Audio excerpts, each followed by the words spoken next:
ಚಿಂತಾಮಣಿ ನಗರದ ಬಾಗೇಪಲ್ಲಿ ವೃತ್ತದಲ್ಲಿ ಇಂದು 4 ಬೊಲೆರೋ ವಾಹನಗಳಷ್ಟು ದಿನಸಿ ಮತ್ತು ತರಕಾರಿಯನ್ನು ಇಲ್ಲಿನ ಸ್ನೇಹಿತರು ಮತ್ತು ಕೊತ್ತಂಬರಿ ವ್ಯಾಪಾರಸ್ಥರಿಂದ ಶ್ರೀ ಕ್ಷೇತ್ರ ಧರ್ಮಸ್ಥಳಕ್ಕೆ ಕಳುಹಿಸಲಾಯಿತು. ಈ ವೇಳೆ ಮೋಹನ್ ರೆಡ್ಡಿ ಮಾತನಾಡಿ, ಕಳೆದ 3 ವರ್ಷಗಳಿಂದ ಪ್ರತಿ ವರ್ಷದ ಡಿಸೆಂಬರ್ ತಿಂಗಳಲ್ಲಿ ಎಲ್ಲ ನಮ್ಮ ಸ್ನೇಹಿತರು ದಿನಸಿ ಮತ್ತು ತರಕಾರಿ ಸಂಗ್ರಹಿಸಿ ಧರ್ಮಸ್ಥಳಕ್ಕೆ ಕಳುಹಿಸಲಾಗುತ್ತದೆ. ಶ್ರೀ ಮಂಜುನಾಥ ಸ್ವಾಮಿಯ ಆಶೀರ್ವಾದ ಸದಾ ಇರುತ್ತದೆ ಎಂದು ತಿಳಿಸಿದರು. ನಂತರ ಮಹೇಂದ್ರ ಗೌಡ ಮಾತನಾಡಿ, ಧರ್ಮಸ್ಥಳದಲ್ಲಿ ಪ್ರತಿನಿತ್ಯ ನಡೆಯುವ ಅನ್ನದಾಸೋಹಕ್ಕೆ ಲಕ್ಷಾಂತರ ಭಕ್ತರು ಆಗಮಿಸಿ ಅಲ್ಲಿ ಊಟವನ್ನು ಮಾಡುತ್ತಾರೆ. ಅಂತಹ ಧರ್ಮದ ಹಾದಿಯಲ್ಲಿ ನಡೆಯುವ ಧರ್ಮಸ್ಥಳ ದೇವಾಲಯಕ್ಕೆ ನನ್ನ ಸ್ನೇಹಿತರು ಹಾಗೂ ಇಲ್ಲಿನ ಕೊತ್ತಂಬರಿ ಸೊಪ್ಪಿನ ವ್ಯಾಪಾರಸ್ಥರು ತರಕಾರಿ, ಅಕ್ಕಿ ಹಾಗೂ ಇತರೆ ಸಾಮಗ್ರಿ ದಾನ ಮಾಡುವ ಮೂಲಕ ಸೇವೆ ಸಲ್ಲಿಸುತ್ತಿದ್ದು, ದೇವರ ಕೃಪೆ ಸದಾ ದಾನಿಗಳು ಹಾಗೂ ಅನ್ನದಾತರ ಮೇಲಿರುತ್ತದೆ ಎಂದು ತಿಳಿಸಿದರು.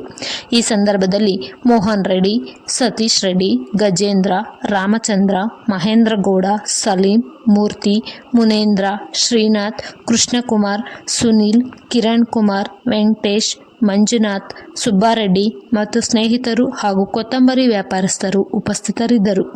ವರದಿ ನವೀನ್ ಕಿರಣ್, ಚಿಂತಾಮಣಿ.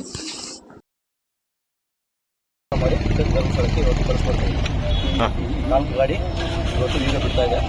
ಸಂಜೆ ಹೊತ್ತಿಗೆ ಇದು 3ನೇ ವರ್ಷ ಬರ್ತಾ ಇದೆ. ಪ್ರತಿ ವರ್ಷ ಡಿಸೆಂಬರ್ ಮಂತಲ್ಲಿ ನಂತರ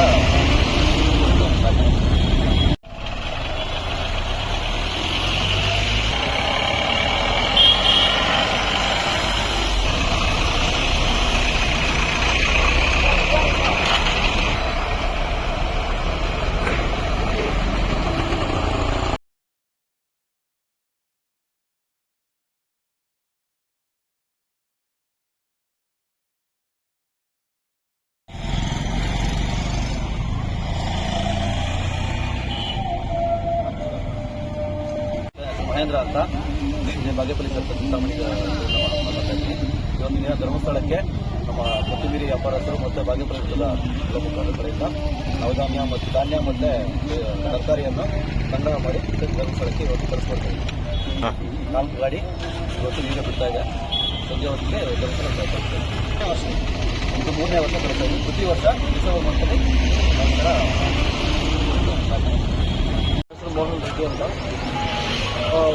ನಾವು ಈಗ 3ನೇ ವರ್ಷದ್ದು ಧರ್ಮಸ್ಥಳಕ್ಕೆ ಅನ್ನದಾನ ಸಂತರ್ಪಣೆಗೆ ಅಕ್ಕಿ, ತರಕಾರಿ, ಧಾನ್ಯ ಕಳಿಸ್ಕೊಡ್ತಾ ಇದ್ದೀವಿ. ಈಗ 4 ಗಾಡಿ ಹೋಗ್ತಾ ಇದೆ. ವರ್ಷ ಡಿಸೆಂಬರ್ ತಿಂಗಳಲ್ಲಿ ನಾವು ಸ್ನೇಹಿತರೆಲ್ಲ ಕೊತ್ತಿಮೀರಿ ಸಂಘದಿಂದ, ಕೊತ್ತಿಮೀರಿ ವ್ಯಾಪಾರಸ್ಥರು, ಬಾಗೇಪಲ್ಲಿ ವೃತ್ತದ ಫ್ರೆಂಡ್ಸು ಕಡೆಯಿಂದ ಧರ್ಮಸ್ಥಳಕ್ಕೆ ಕಳಿಸ್ಕೊಡ್ತಾ ಇದ್ದೀವಿ. 3ನೇ ವರ್ಷ ಇದೆ. ಹಾಕ್ಬಿಟ್ಟಿದ್ದಾರೆ ಸರ್, ಎಲ್ಲ ಆಗ್ತಾ ಇತ್ತು.